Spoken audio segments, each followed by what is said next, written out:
Mimi mwenyewe niko barabarani. Lakini kuna vigezo venye wengi wetu hatuna. Kwa hivyo kama hatuna, operations zikifanyika tunajikuta mikononi mwa walinda usalama. Sasa inabidi kutafuta njia ya kutokea.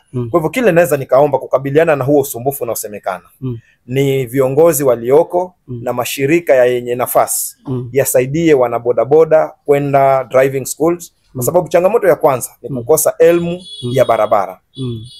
Wakipata vitu kama bima, insurance na vinginevyo, helmet, reflector, hivi ni vitu vya kawaida. Lakini ugonjwa mkubwa uko pale kwa kukosa leseni. Kwa hivyo tuko barabarani wengi wetu, lakini kinyume cha sheria. Sasa kama uko kinyume cha sheria na nchi inalindwa na sheria, lazima utakwaruzana na walinda usalama. Lakini ikitokea mtu ameonewa, sisi kama ofisi tuko na huwa anatarajia niweze kupata ripoti ya mwana bodaboda mwenye amedhulumika, nifanye follow up, nijue kwa nini amedhulumika na tunasuluhisha vipi isitokee siku nyingine. Zamani kidogo kulikuwa kuna visa vya bodaboda kushikwa usiku na kujeruhiwa labda na kuibiwa pikipiki. Siku hizo hali iko vipi?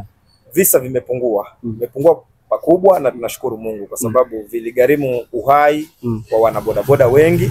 Lakini ushirikiano wa wanabodaboda, walinda usalama na ujio wa pikipiki hizi zenye trackers kidogo zikafanya visa vimepungua. Viko lakini si kama zamani. Tunashukuru kwa hilo.